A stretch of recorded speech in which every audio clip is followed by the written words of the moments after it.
आय दुगनी करना चाहते थे, किसान का खर्चा दुगना कर दिया। किसानों के खाते में जिसकी पूरी फसल खराब होगी थी उसके खाते में 15,000 रुपए। कोई राष्ट्रीय स्तर का हॉस्पिटल है? 100 बेड का अस्पताल तैयार है, 100 का आगे होगा। कहानी के नायक तो बन जाते हम, दुख में सबके सहायक तो बन जाते हम। हमने सीखा नहीं झूठ कहना कभी, वरना कब के विधायक तो बन जाते हम। ऊपर का तार को हटाते थे, चेपते थे नकली और बना देते थे। ये सारे के सारे इकट्ठे होके तो भी चौधरी अभय सिंह चौटाला को नहीं हरा पाए। 10 की 10 लोकसभा सीट कांग्रेस जीतेगी और 70 सीटों से कांग्रेस प्रदेश में सरकार बनाने का काम करेगी। कि इनके 10 लीडरों वाली पार्टी जीतेगी या नरेंद्र मोदी जी की छाप यहाँ पर चलेगी। नमस्कार, आप देख रहे हैं सूर्या समाचार और मैं हूं आपके साथ दीपक गौतम। सूर्या समाचार एक ऐसा मंच जो जनहित के मुद्दों को न केवल उठाता है बल्कि उन्हें अंजाम तक पहुंचाता है। और इसी कड़ी में आज हम पहुंचे हैं धर्म नगरी कुरुक्षेत्र में। आपकी आवाज़ का ये मंच है और इस आवाज़ के माध्यम से हम ये जानना चाहते हैं कि किस तरह से काम हुए हैं इलाके में। कुरुक्षेत्र में कितने काम हुए हैं, कितने काम ऐसे हैं जो पूरे हो गए, कितने काम ऐसे हैं जो पूरे होने अभी बाकी हैं। और इस समय हम मौजूद हैं ब्रह्म सरोवर पर। हमारे साथ तमाम पॉलिटिकल पार्टीज़ के लीडर मौजूद हैं और साथ ही साथ हमारे साथ मौजूद है कुरुक्षेत्र की बेहद ही शानदार जनता। तो सबसे पहले तो अपना ही तालियों से स्वागत एक बार कर लीजिए।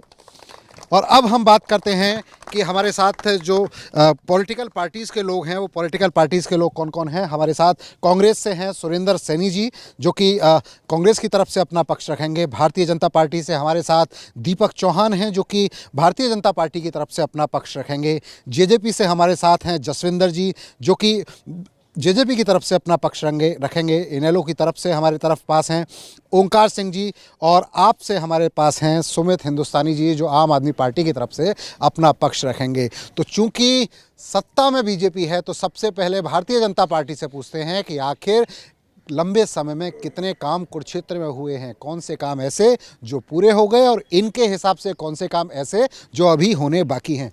आप बताइए कितने काम हुए कुरुक्षेत्र में। जी, सबसे पहले तो मैं सूर्या समाचार को बधाई देता हूं कि उन्होंने इस प्रकार नगर में आके जो भी अपना कार्यक्रम रखा है इसके लिए आप बधाई के पात्र हैं। और जब से भाजपा 2014 से देखिए सत्ता में आई थी, केंद्र में भी और राज्य में भी, और ये ऐसी सरकार है जो निस्वार्थ रूप से सभी को साथ लेकर काम किया। जहाँ तक कुरुक्षेत्र नगर की बात है तो कुरुक्षेत्र नगर में सबसे पहले तो हम जहाँ पर यहाँ तीर्थ क्षेत्र में खड़े हैं तो हमारी सरकार ने इसको कुरुक्षेत्र जो धर्म भूमि है कृष्णा सर्किट से जोड़ा। कृष्णा सर्किट से हजारों करोड़ों का जो प्रोजेक्ट है, जितने भी कृष्णा सर्किट के अंदर बड़े बड़े हमारे तीर्थ क्षेत्र आते हैं उसमें कुरुक्षेत्र को भी लिया।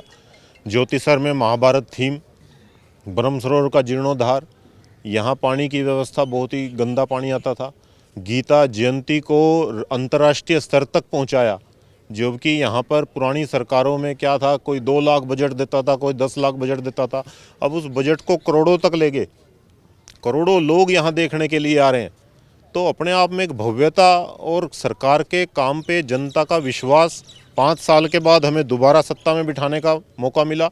जजपा भाजपा गठबंधन आज भी कार्य कर रहा है और भलाई के लिए कार्य करता हुआ नगर में अनेकों विकास कार्य, चाहे वह रोड नेटवर्क हो, चाहे वो शिक्षा का क्षेत्र हो, आयुष यूनिवर्सिटी का यहाँ पर निर्माण हो, गर्ल्स कॉलेज हो, खेड़ी रामनगर में पॉलिटेक्निक का कार्य हो, या सफाई व्यवस्था पर आप लगाएं किस प्रकार से सीवर ट्रीटमेंट प्लांट 2 कार्यरत हैं, एक अब भी है।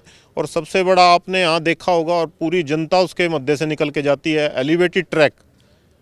ये लाइन आज से नहीं थी, कोई 10 साल कोई 5 साल से नहीं थी ये लाइन, ये 1890 की लाइन है। जहाँ तक मैं शायद इसमें 2-4 साल इधर दुरुस्त हूँ, 1890 से लाइन है। कितनी सरकारें आई होंगी, कितने विपक्षी दलों की सरकारें थी, क्या किसी ने सोचा किस प्रकार से 4-5 फाटकों से जाम पूरा कुरुक्षेत्र हो जाता था। आज वो एलिवेटेड ट्रैक हमारे सामने खड़ा है। अस्पतालों का हाल आज के समय में देखिए, 100 बेड का अस्पताल तैयार है, 100 का आगे होगा। रेलवे रोड का आप भव्यता देखिए, तिरंगा लाइट्स देखिए। कुरुक्षेत्र में एंट्री करते ही पता लगता है कि भाई किसी शहर में कुछ हुआ है। 3rd गेट से पिपली से 3rd गेट से ज्योतिसर, सभी प्रोजेक्ट शुरू हो चुके हैं और बहुत से ख़त्म करके जनता 5 साल बाद पुनः हमें मौका दिया। ये हमारे कामों पर एक तरीके से जनता की मोहर थी। कुरुक्षेत्र में बहुत काम हुए हैं, अंतर्राष्ट्रीय स्तर पर कुरुक्षेत्र की पहचान बनी है। कांग्रेस के प्रवक्ता हैं आप, आपको क्या लगता है कितना काम हुआ यहाँ? कुरुक्षेत्र में पिछले जो 10 साल से गठबंधन बीजेपी जेजेपी की सरकार है, कुरुक्षेत्र लगातार धर्म नगरी होने के कारण लगातार पिछड़ता गया। यहाँ पर मूलभूत सुविधाओं का बहुत अभाव है। सबसे पहले तो बात करूं, जो शहर में गंदगी के अंबार लगे पड़े हैं, गंदगी को जो अस्पताल की गंदगी है, घरों की गंदगी है, जो पर्यटन इंडस्ट्रीज़ की गंदगी है, उसके लिए डंपिंग स्थान ही नहीं है कहीं पर। आप शहर के मेरे साथ चलो, शहर के चारों चौराहों पर जिंदल चौक पे गंदगी के ढेर लगे पड़े हैं। सरकार ने 10 साल में डंपिंग स्थान की व्यवस्था ही नहीं कर पाई, तो स्थान क्या स्वच्छ, ये बिल्कुल खोखले साबित करते हैं इनके दावे। गीता जयंती अंतर्राष्ट्रीय स्तर पर बनाई जाती है, 3500 करोड़ रुपये विधायक कहता है कि मैंने कुरुक्षेत्र पे लगा दिए, खर्च कर दिए। 3500 करोड़ रुपए कुरुक्षेत्र पे विधायक लगाता तो एक नया कुरुक्षेत्र शहर बस जाता। हालत आप ये देख लो, जो 350 करोड़ रुपए गीता जयंती कहते हैं, टाइलें देख लो, ये दरारें देख लो, और ये इसका चलता पानी देख लो। ये कह रहे चलता पानी कर दिया, चलो मेरे साथ मैं दिखाता हूँ कहाँ से चलता पानी चलता है। गंदा पानी है इसमें, गंदा पानी है। सारी धार्मिक स्थल लोग आते हैं यहाँ पर, इतने इतने दूर दराज से लोग आते हैं, इसमें स्नान करने से भी संकोच करते हैं। यहाँ पर बिल्कुल जो अंतर्राष्ट्रीय गीता जयंती, सभी मेरे कुरुक्षेत्र के भाई खड़े हैं, 15-20 दिन इन्होंने गीता जयंती को व्यवसायीकरण करने का काम किया, गीता जयंती को बनाने का काम किया। इतना फंड आया, सारे शहर में जाम था, 10-10 किलोमीटर तक जाम था। शहर में कोई भी बाईपास की समस्या 10 साल में नहीं लेके आए। आज तुम देख लो, यमुनानगर जाना हो, हरिद्वार जाना हो, सारे शहरों में से बाईपास निकल गया। कुरुक्षेत्र की जो बाईपास की समस्या थी, आज जूं की तूं है, रोज जाना शहर में जाम लगते हैं। रोजाना शहर में जाम लगते हैं, गंदगी फैली पड़ी हुई है, रोड पर काम नहीं हुआ। देखिए, गंदगी की जहाँ तक बात है, शायद कांग्रेस के मित्र अपना जो ईरा था वो याद कर रहे होंगे। और रही बात गीता जयंती पे जाम की, देखिए पूरे देश से लोग यहाँ पर देखने के लिए आ रहे थे और इतना भारी पर्यटक यहाँ पर आया, ये हमारे विकास को और हमारे किए गए कार्यों पर मोहर है। जाम तो लग सकता है। और जहाँ तक बात है बाईपास की, बाईपास का निर्माण भी शीघ्र होगा। पटियाला से यमुनानगर तक 4 लेन 6 लेन में बदली जाएगी। एलिवेटेड ट्रैक आया है। ये जाम से मुक्ति दिलाने के लिए आया या जाम लगाने के लिए आया था? आपकी सरकारों ने सोचा शहर के जाम के लिए? 10 साल सरकार रही। क्षेत्रवाद के सबसे बड़े प्रतीक भूपेंद्र सिंह हुड्डा थे।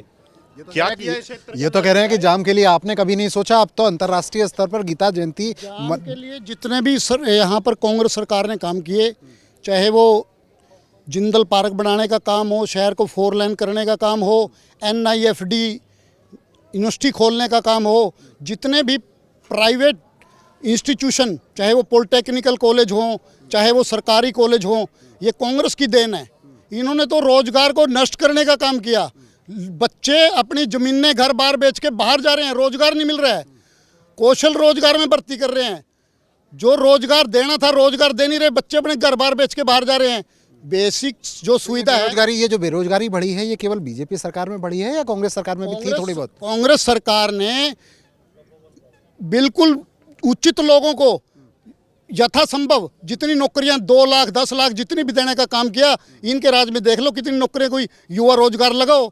गांव में नहीं किसी का पता लग जाता था कि आज इस फलाने का लड़का। ये तो कह रहे हैं कि आपके सरकार में तो रोजगार ही नहीं मिल रहा। ये बहुत अच्छा विषय है भाई साहब ने छेड़ा है कांग्रेस के मित्र ने, रोजगार।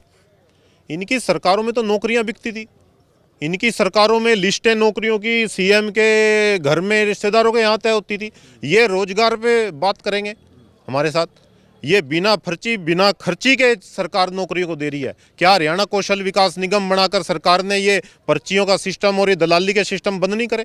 बिना पर्ची बिना खर्ची के नौकरी दे रहे हैं। ये सभी यहाँ पर मीडिया के साथी बैठे हैं। डेंटल सर्जन की भर्ती हुई थी, HPSC के मेंबर था, वर्मा कौन था, उसके पैसे पकड़े गए थे, उससे सरेआम पैसे पकड़े गए थे, सरेआम नौकरियां बिक रही हैं। ये बिना पर्ची खर्ची की बात कर रहे हैं। 4th क्लास की 2-4 बाई लगा के बिना पर्ची खर्ची कर रहे हैं। डेंटल सर्जन की नौकरी थी, सारे मीडिया के साथ थी, अखबारों में भी आई थी। कितनी नौकरियां इनकी, जितनी नौकरियां इन्होंने दी, सबके पेपर लीक हो रहे हैं। सब अपने अपने चेतों को पेपर दे रहे हैं बिना खर्ची पर्ची से। आम आदमी, गरीब आदमी मर गया। ये आरोप तो लगाता है विपक्ष बार बार कि जो नौकरियों में दिक्कत हुई है, कुछ जगहों पर इस तरह की शिकायतें आई हैं। देखिए, शिकायतें आ सकती हैं, शिकायतों पर कार्रवाई क्या होती है? इनके राज में तो उसको दबाया जाता था। हमारी सरकार उन शिकायतों का निस्तारण करके, निपटारा करके, जो भी दोषी है उसको जेल भेजेंगे, और गए भी हैं। दोषी हैं उनको जेल भेजा गया। आप बताएं, जेजेपी से आप हैं, बहुत उम्मीदों के साथ आप आए थे और अब गठबंधन आपका हो गया है, तो अब गठबंधन में आपको क्या लग रहा है? कुरुक्षेत्र के विकास के लिए कितना काम हुआ? सर, पहले तो आपका यहाँ पर मैं हार्दिक स्वागत करता हूँ, अभिनंदन करता हूँ। कुरुक्षेत्र की पावनधरा पर आप आए हैं। आपने कहा कि आप गठबंधन में हरियाणा में आपने सरकार बनाई। बिल्कुल, हमने माननीय उप मुख्यमंत्री श्री दुष्यंत सिंह चौटाला के नेतृत्व में जो हमारा जो गठबंधन हुआ, आप कुरुक्षेत्र की बात कर रहे हैं, जितना व्याख्यान हमारे बीजेपी के साथी ने किया, मैं उसके ऊपर नहीं जाना चाहता, लेकिन मैं आपको बताना चाहता हूं कि जिस उद्देश्य के साथ हम सरकार में जुड़े थे, मैं समझता हूं कि कहीं ना कहीं हम उस उद्देश्य को पूरा कर पाए हैं। माननीय उप मुख्यमंत्री जी ने प्रदेश में महिलाओं के लिए सर्वप्रथम पंचायती इलेक्शन में 50% का हिस्सा महिलाओं को देकर जो सबसे बड़ा सम्मान वो हमारी मातृशक्ति को देना का काम किया है। और दूसरा, आज डिपो होल्डर हैं, प्रत्येक गांव में डिपो होल्डर है। पहले पुरुषों के नाम पर अलॉट होते थे, हमारे भाइयों के नाम अलॉट होते थे। आज 33% का हिस्सा हमारी बहनों के लिए, हमारी माताओं के लिए वो रिजर्व किया गया है। तो ये हमारी मातृशक्ति के लिए गर्व की बात है। तीसरी जो सबसे बड़ी बात है हमारे किसान साथियों के लिए, पहले जो उनको पेमेंट के लिए आड़तियों के पास जाना पड़ता था, उनके पास बैठना पड़ता था, बड़ी परेशानियों को दिक्कत करनी पड़ती थी। आज प्रत्येक किसान के खाते में 72 घंटे नहीं निकलते, मैं 72 घंटे ज़्यादा बता रहा हूँ, 72 घंटे से पहले उनके खातों में जो है पेमेंट आ जाती है और किसान खुश होकर अपने घर में अपने बच्चों का, अपने परिवार का लालन पोषण करने में समृद्ध है। मैं सबसे बड़ी बात करूंगा, आज खरखौदा में जो एक मारुति प्लांट वहां पर लगाकर हमारे जो हरियाणा प्रदेश के युवा हैं, बेरोजगार घूम रहे हैं, 15,000 नौकरियों का प्रबंध करने का काम किया है। तो ये सबसे बड़ी उपलब्धि है। आज अगर मैं बात करूँ, इतिहास देख लो पूरे हरियाणा का, जब से हरियाणा बना है, जितने मुख्यमंत्री यहाँ पर रहे हैं, 4 साल में पहली बार 1,000 रुपये पेंशन बढ़ाकर, सबसे ज़्यादा, पहले कभी बढ़ गई 100 बढ़ गई, कभी 200 बढ़ गई, 1,000 रुपये इन 4 सालों में बढ़ाकर जो सबसे बड़ा सम्मान है वो बुजुर्गों को देने का काम किया है। तो इस उद्देश्य को मैं समझता हूं कि माननीय उप मुख्यमंत्री श्री दुष्यंत सिंह चौटाला जी ने पूरा किया है। पेंशन बढ़ गई, कुरुक्षेत्र का विकास हुआ, जगह जगह काम हो रहा है, खरखोंदा में मारुति की फैक्ट्री लग गई। कितना काम हुआ? आपको क्या लगता है, इनेलो के प्रतिनिधि होने के बाद आप क्या सोचते हैं? क्या आंकड़ों से पेट भरता है? अगर आंकड़ों से पेट भरता होता तो हम रोटी ना खाते। आंकड़े सुन के पेट भर जाता हमारा। आज ये आंकड़े जो दिखा रहे हैं, आप एक गरीब आदमी के पास माइक ले जाओ, पता लग जाएगा क्या हालात हैं। और ये बीजेपी जेजेपी के प्रवक्ता साथी मेरे भाई मेरे साथ खड़े हैं, आप 2 महीने बाद देखना एक दूसरे के गले पड़े होंगे। ये अभी तो एक दूसरे के साथ लगे हैं, सिर्फ मात्र 2 महीने रुक जाओ, एक दूसरे के गले पड़े होंगे। ये नहीं, जनता ने तो तुम्हारे को पोर्टल पे बिठा दिया था। 40 सीट आई थी, मैं मानता हूँ हमारी 1 सीट है, लेकिन गर्व से कहता हूँ हमारा जो नेता है मात्र एक नेता है, अभय सिंह चौटाला, जो सड़क से लेकर विधानसभा तक कुरुक्षेत्र में आए हैं। नमन है। जब कुरुक्षेत्र का नाम लिया जाता है तो आंखों के मन में एक बहुत अच्छे शहर का सपना आता है कि कुरुक्षेत्र, भगवान श्री कृष्ण ने जहां अर्जुन को उपदेश दिया था उस शहर। लेकिन जब यहाँ पे आते हैं तो सारे भ्रम टूट जाते हैं। आप इनसे पूछिए, एक विश्व स्तर का शहर, यहाँ पे हवाई अड्डा है क्या? यहाँ कोई हॉस्पिटल है? कोई राष्ट्रीय स्तर का हॉस्पिटल है? 1+ ग्रेड की यूनिवर्सिटी है।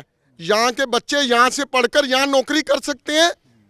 दिल्ली और दूसरे शहरों में, यहाँ तक कि गांव के किसान के बच्चे अपनी जमीनें बेच के विदेश में जा रहे हैं। बस 1 मिनट लूंगा और इनसे सिर्फ इतना पूछ लेना जाने से पहले कि पिछले 9 साल से इनकी सरकार है, 9.5 साल से, आज इनको विकसित भारत संकल्प यात्रा निकालने की जरूरत क्यों पड़ी? अभी पूछ लेते हैं सवाल को। आप ये बताएं, 9 साल से सरकार है आपकी, विकसित भारत संकल्प यात्रा निकालने की नौबत आई, वो पूछ रहे हैं। देखिए, प्रधानमंत्री जी का एक विजन था 2047 में भारत कैसा रहेगा। 2047 में तो नजर भी नहीं आएंगे। भाई साहब 2047 में भारत कैसा रहेगा, इसको लेकर एक संकल्प है जो लाल किले से प्रधानमंत्री जी ने दिया, उसको लेकर एक यात्रा है।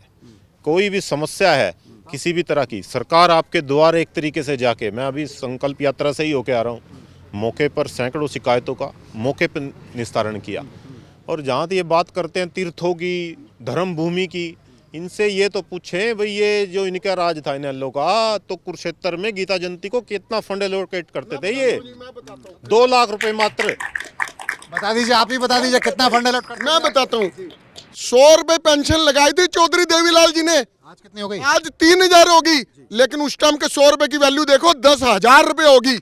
आज जिस हिसाब से इन्होंने महंगाई बढ़ा दी, जिस हिसाब से बेरोजगारी बढ़ा दी, उस हिसाब से आज अगर 1 करोड़ रुपए गीता जयंती समारोह पर लगाते हैं, कितने लगते हैं आप भी तो देख लो। आप भी तो यहाँ की सफाई देख लो, वही वाला पत्थर है जो चौटाला साहब के टाइम का लगा हुआ है। इन्होंने बदलने की कोशिश नहीं करी। ये क्या कह रहे हैं? ये तो लोग आपको सच्चाई बताने की कोशिश कर रहे हैं। लोग कह रहे हैं काम नहीं हुआ, कहाँ दिक्कत आ गई? देखिए, पानी का पहले जो ब्रह्मसरोवर में पानी था वो खुले उससे आता था, वहाँ पशु भी मरे होते थे, वहाँ पे धोबी भी कपड़े धोते थे और भी धोते थे। अब उसको पानी के ट्रैक को पाइपलाइन से, नहर से पानी निकाल कर और ब्रह्मसरोवर में डाला है। और ये साथ में ही इसका एक प्लांट है, यहाँ पर निकासी का है। जब भी यहाँ कोई लेकिन पानी तो गंदा है। देखिए, जब भी कोई आयोजन होता है और नहान होता है किसी भी तरह का, सूरज उसका ग्रहण का, तो यहाँ पर पानी अच्छा भरा जाता है। सुधरेंगे हालात? थोड़ा भरा होता है तो उसमें थोड़ी बहुत ही काई भी हो सकती है। ये नहीं, ये हालात सुधरे का ही नतीजा है। ये पानी आपको दिख रहा है बिल्कुल साफ, ये नहर का पानी है। सर आपको बहुत प्रणाम। और चूंकि मैं हिंदी की कविता की ओर से आता हूं, कविता राजनीति का समर्थन नहीं करती है, वो तटस्थ भाव से अपना कार्य करती है। और मैं पिछले 5 वर्षों से हिंदी के मंचों पर कविता का प्रतिनिधित्व कर रहा हूं। तो ये जो कहानी हमारे समक्ष चल रही है और पिछले कई वर्षों से चल रही है, मैं इसको अपनी पंक्तियों के माध्यम से आगाह करना चाहता हूँ कि इस कहानी के नायक तो बन जाते हम, दुख में सबके सहायक तो बन जाते हम। हमने सीखा नहीं झूठ कहना कभी, वरना कब के विधायक तो बन जाते हम। और ये मेरी ही नहीं पीड़ा है, हर युवा की पीड़ा है। और युवा जो यहाँ इस कार्यक्रम को सुन रहे हैं, मैं उनको ये बात कहना चाहूँगा कि अपने मन से उदासीनता कम करिए, राजनीति में आइए। क्योंकि हर किसी जब युवा से पूछते हैं, वो डॉक्टर बनना चाहते हैं, इंजीनियर बनना चाहते हैं, और कहीं तो आजकल अभिनेता भी बनना चाहते हैं, क्रिकेटर बनना चाहते हैं, लेकिन आखिर में बन कुछ नहीं पाते हैं। तो हम राजनीति में आए, देश का प्रतिनिधित्व करें, क्योंकि एक ऐसी व्यवस्था, ऐसा मंच है जहाँ पर अंतिम व्यक्ति तक पहुँच सकते हैं हम। और चलते चलते 4 पंक्तियाँ इसलिए भी कहना चाहता हूँ क्योंकि राजनीति एक ऐसा विषय है जहाँ पर आखिरी व्यक्ति तक पहुँच पाना बहुत आसान है। और राजनीति खराब विषय नहीं है, कुछ एक गलत लोगों ने राजनीति पर कब्जा करके उसे खराब कर दिया है। तो शुभकामनाओं की 4 पंक्तियाँ, क्योंकि 24 का इलेक्शन नज़दीक है और ठंड पड़ रही है, सूरज की किरण भी कहीं ना कहीं सकारात्मकता लेकर के निकले। पंक्ति आप तक पहुँचे, सुनिएगा कि राष्ट्र के हित में चलना नहीं भूलना, सारे मिलजुल के रहना नहीं भूलना, जिंदगी में अगर कुछ नहीं बन सको, अच्छा इंसान बनना नहीं भूलना। अब पॉलिटिकल पार्टीज के पास चलते हैं, बीजेपी के पास चलते हैं। चूंकि सत्ताधारी पार्टी बीजेपी है, सवाल लेते हैं, फिर आपके पास आऊंगा। सत्ताधारी पार्टी के पास आता हूं, चूंकि लोगों के जवाब थे, लोगों के सवाल थे। लोगों का सवाल यह है कि पानी भर जाता है, सड़कें टूटी पड़ी हैं, क्या करेंगे इसका? देखिए, कई बार अतिवृष्टि की समस्या हो जाती है। जब अतिवृष्टि की समस्या होती है, चाहे वो अमेरिकन शहर हो या यूरोपियन हो, पानी तो एक बार होगा, ठीक है, परंतु कोई व्यवस्था उसमें सुचारू है, सीवर बदल दिए गए हैं, पाइपलाइन बड़ी डाल दी गई है अलग से। ये 3rd गेट से पिपली जो अपनी सड़क है अभी बनी है, इनसे पूछें, ये पक्ष की सरकार थी, ऊपर का तार को हटाते थे, चेपते थे नकली और बना देते थे। हुड्डा की सरकार थी जी। चलिए जनाब, ये बताइए, ये तो कह रहे हैं कि आपकी सरकार में तो सिर्फ हुड्डा की सरकार 9 साल रही, 10 साल। हर वर्ग खुश था, किसान खुश था, कर्मचारी खुश था, सारे हर व्यक्ति खुश था। आज ये बात बड़ी जैनों ने कि अगर सब खुश थे तो फिर जनता ने वोट क्यों नहीं दी? आज इनकी जो सरकार है, आप किसान 3 महीने 1 साल वहाँ पर बैठे रहे, 365 दिन दिल्ली में बैठे रहे, कितने किसान मरे। किसान की आय दुगनी करना चाहते थे, किसान का खर्चा दुगना कर दिया। किसान के खेत में रात को आवारा गायें बढ़ रही हैं, किसान रात को पहरा दे रहा है उनको आवारा गायों का। कितनी गौशालाएं खोल रखी हैं, कोई प्रबंध नहीं है, सारी गौ माता करते हैं। राम मंदिर करते हैं, हिंदू मुसलमान करते हैं। शिक्षा पे, स्वास्थ्य पे, चिकित्सा पे और इन गौओं को पकड़ने पे जो जिम्मेदार तंग हो रहे हैं, कोई ध्यान नहीं है। सारी गौएं धक्के खा रही हैं। ये एक मिनट, ये अपना ब्रह्म सरोवर है, अंतर्राष्ट्रीय गीता जयंती मनाते हैं, कोई 3 स्टार 5 स्टार होटल खोल लेगा, इन्होंने काम नहीं किया। ले गए अंतर्राष्ट्रीय स्तर पे, पर्यटक आते हैं वो रुकते नहीं यहाँ पर। कोई 3 स्टार 5 स्टार होटल हो, लोग रुके, लोग चंडीगढ़ रुकते हैं जाके। इनको विकास की तरफ कोई नहीं, विकास का कोई ध्यान नहीं, हवाई अड्डे का कोई ध्यान नहीं।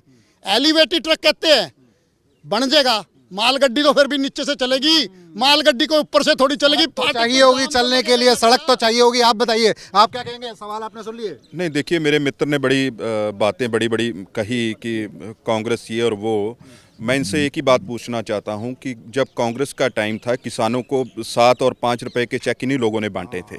आज अगर किसानों का नुकसान हो रहा है तो आप किसानों से जाकर पूछे, मेरे कहने की बात नहीं है। किसानों के खाते में जिसकी पूरी फसल खराब हो गई थी उसके खाते में 15,000 रुपये, और जिसने दोबारा लगा ली थी उसके खाते में 7,000 रुपये आए। तो ये अपने आप में बड़ी उपलब्धि है। आज एक मिनट मैं लेता हूँ। आप ये कह रहे हैं कि ये बात कह रहे हैं कि आप किसानों की बात कर रहे हैं। आपके टाइम में तो 5 रुपए तक के चेक गए हैं। 5 रुपए के चेक, ये जो बात कर रहे हैं, मुआवजा उचित मिला सबका। सर्वे 5 रुपए सर्वे करा के उचित मुआवजा मिला। इनकी सरकार में कह रहे 5 रुपए मुआवजा, 5 रुपए का मुआवजा जिस जिम्मेदार को मिला, वो जिम्मेदार मेरे पे लाए तो दिखाए किसको मिला 5 रुपए का मुआवजा। और इनकी सरकार में तो किसी की 100 किले फसल भी मर गई उसको भी 5,000 रुपए, किसी के 5 किले मर गए उसको भी 5,000 रुपए। 5 रुपए का मुआवजा वो कह रहे हैं। लाके बताइए कौन किसको मिला? ये पता क्यों नहीं बता पा रहा? ये हमारा मित्र है, मेरा साथी, मेरा तो भाई है। देखो, ये तो नए नए रड़े हैं इस पार्टी में, ठीक है ना, इसलिए नहीं, इससे पहले ये खुद बता देंगे कहाँ पर हैं। ये नहीं, ये पहले इंडियन नेशनल लोकदल की पैदाइश थे, ठीक है ना। तो चौधरी ओम प्रकाश चौटाला के साथ लग के इन लोगों ने राजनीति की थी। आज अगर मैं बात करूं तो हमने भी चौधरी ओम प्रकाश चौटाला जी से बहुत सीखा है। वो अपने आप में एक बड़े नेता हैं और अच्छे नेता हैं। उनसे सीख लेकर हरियाणा प्रदेश के हम जैसे युवा उनसे इंस्पायर होकर आगे बढ़ने का काम करते हैं। आज माननीय उप मुख्यमंत्री श्री दुष्यंत सिंह चौटाला जी जिस प्रकार से हरियाणा प्रदेश की सेवा कर रहे हैं वो भली भांति लोगों को दिखता है। आज चंडीगढ़ पर, मेरी पूरी बात होने दे, आज चंडीगढ़ की कोठी पर जाएंगे तो सबसे ज़्यादा अगर भीड़ लगती है तो माननीय उप मुख्यमंत्री श्री दुष्यंत सिंह चौटाला की कोठी पर लगती है। उसका एक ही कारण है, उन्हें काम करने का तरीका पता है, उन्हें काम कैसे करना है उसका पता है। आज मेरे सम्मानीय हैं अंकल, हमने इनके निर्देशन में भी बहुत काम किया है।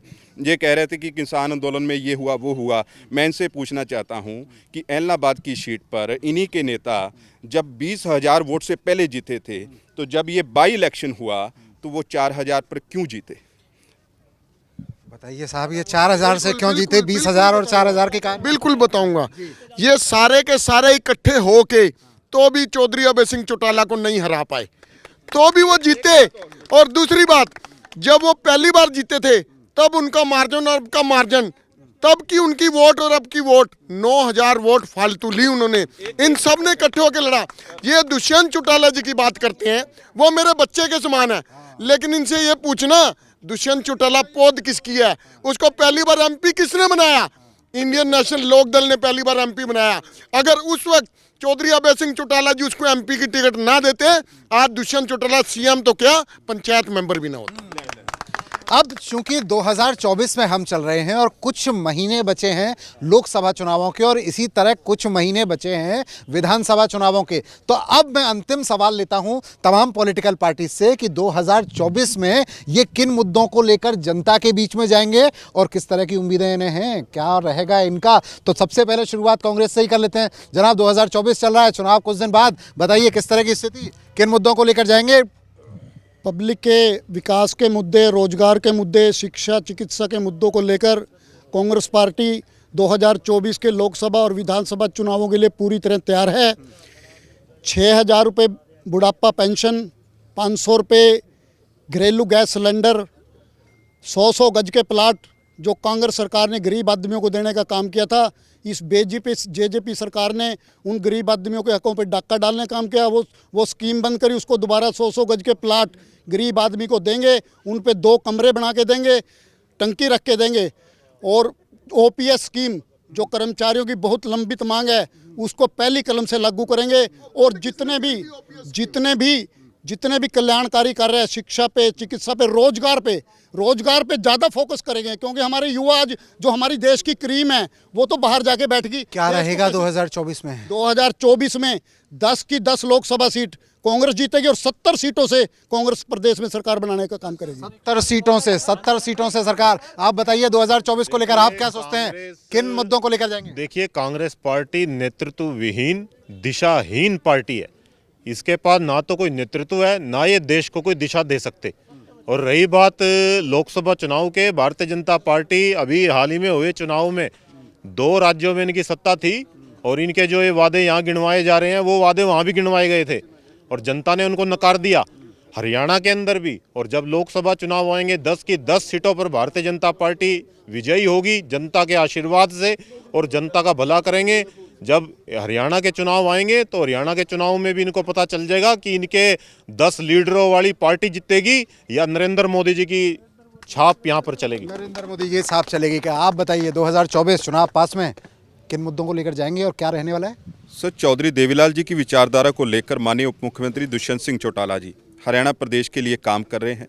हमारा विज़न बिल्कुल क्लियर है, किसान को समृद्ध बनाना, व्यापारी को आगे लेकर जाना, नौजवान को रोजगार देना, अच्छी शिक्षा का प्रबंध करना, अच्छी मेडिकल फैसिलिटी जो हर व्यक्ति तक पहुंचे उसका प्रबंध करना। इन तमाम मुद्दों को लेकर माननीय उप मुख्यमंत्री जी हरियाणा प्रदेश के लिए काम कर रहे हैं। और आपने देखा भी है कि किस प्रकार से अगर युवाओं को आज अगर मैं बात करूं तो जो हमारी बहन बेटियां हैं, पहले कॉलेज में पढ़ने जाती थी तो उनको बसेस में किराया देने के लिए पैसे नहीं होते, मजबूरन अपनी शिक्षा को अदर में छोड़ देती थी। आज कोई भी हमारी बहन बेटी अगर स्कूल कॉलेज में जाती है तो फ्री ऑफ कॉस्ट वो कॉलेज के गेट तक जाने का प्रबंध अगर किसी ने किया है तो वो माननीय उप मुख्यमंत्री श्री दुष्यंत सिंह चौटाला जी ने किया है। तो ये 24 का ये सारा नक्शा 24 का ही है, ज्यों का त्यों। इसको हम सपने में भी नहीं, हकीकत में बदलने का काम अगर किसी ने किया है तो वो माननीय उप मुख्यमंत्री श्री दुष्यंत सिंह चौटाला जी ने किया है। इन चुनावों में क्या रहने वाला है? इन चुनावों में निरंतर हमारी पार्टी लोगों के बीच में जा रही है। लोकसभा इलेक्शन कभी भी बिगड़ बक सकता है, उसके लिए हम लोकसभा रैलियां कर रहे हैं और एक बहुत बढ़िया रैली है जो हमारी लोकसभा स्तर पर होनी है। लोकसभा स्तर पर रैली होगी। आप बताइए 2024 का चुनाव संगठन के आधार पर अगर कोई लड़ेगी तो इंडियन नेशनल लोकदल लड़ेगी और हमारा विजन बिल्कुल क्लियर है, जनता का भला करना। 7500 रुपये पेंशन देने का वायदा किया चौधरी अभय सिंह चौटाला जी ने। जो परिवार पेंशन इन्होंने परिवार पहचान पत्र बना के 5 लाख लोगों की परिवार पेंशन काट दी। परिवार पहचान पत्र नहीं, परेशान पत्र है वो। 5 लाख लोगों की पेंशन जो काटी, सूद समेत उनको वापस करेंगे। हर घर में एक गैस सिलेंडर फ्री। कांग्रेस तो कहती है 500 का देंगे। जिन राज्यों में कांग्रेस की सरकार है वहाँ क्या 500 का दे रहे हैं? नहीं दे रहे। जिन राज्यों में बीजेपी की सरकार है क्या वहां पे दे रहे हैं? हरियाणा में तो 1100 का दे रहे हैं। हरियाणा में तो 1100 का दे रहे हैं। हरियाणा में 1100 रुपए का दे रहे हैं। और तीसरी बात, इन्होंने जच्चा बच्चा स्कीम जो बंद कर दी थी, इंडियन नेशनल लोकदल की सरकार आती जच्चा बच्चा स्कीम को शुरू करेंगे। और 2024 में एकमात्र ऐसी पार्टी जिस पास अपना संगठन है, कांग्रेस का संगठन नहीं बना। ये नई नवेली पार्टी की तरफ आप बताइए जनाब, आप क्या रहेंगे 2024 में? आप किस तरह देखते हैं हरियाणा में क्या रहेगा? देखिए, अगर आम आदमी पार्टी नहीं थी और ये लोग थे तो आम आदमी पार्टी क्यों बनी? आम आदमी पार्टी 12 साल पहले बनी है। जो ये लोग सत्ताधारी लोग दिन प्रतिदिन अपने परिवारों को ऊपर बढ़ा रहे थे, अपने भाई भतीजावाद कर रहे थे, क्षेत्रवाद कर रहे थे, धर्म की जात की राजनीति कर रहे थे, उससे परेशान होकर तो लोग इकट्ठा हुए और लोगों की आवाज़ जो बनी वो आम आदमी पार्टी के रूप में अरविंद केजरीवाल जी बने हैं। और अरविंद केजरीवाल जी ने जो उनकी विचारधारा है और अरविंद केजरीवाल जी का जो विज़न है, चाहे दिल्ली हो चाहे पंजाब हो, आज वो लोग, पंजाब के लोग देखिए पूरा खुश हैं, दिल्ली के लोगों ने फिर खुश किया। इसके अंदर इंडिया गठबंधन पूरी मजबूती के साथ भारत के लोगों के साथ खड़ा है और उनको एक ईमानदार राजनीति के रूप में एक ईमानदार प्रधानमंत्री भी देगा। और हरियाणा के अंदर बदलाव की राजनीति का जो विकल्प है वो आम आदमी पार्टी पूर्ण बहुमत से बनाएगी। तो आपकी आवाज में आज का सफर बस यहीं तक। अगले दिन फिर किसी शहर में मिलेंगे और फिर उठाएंगे आपकी आवाज। तब तक देखते रहिए सूर्या समाचार।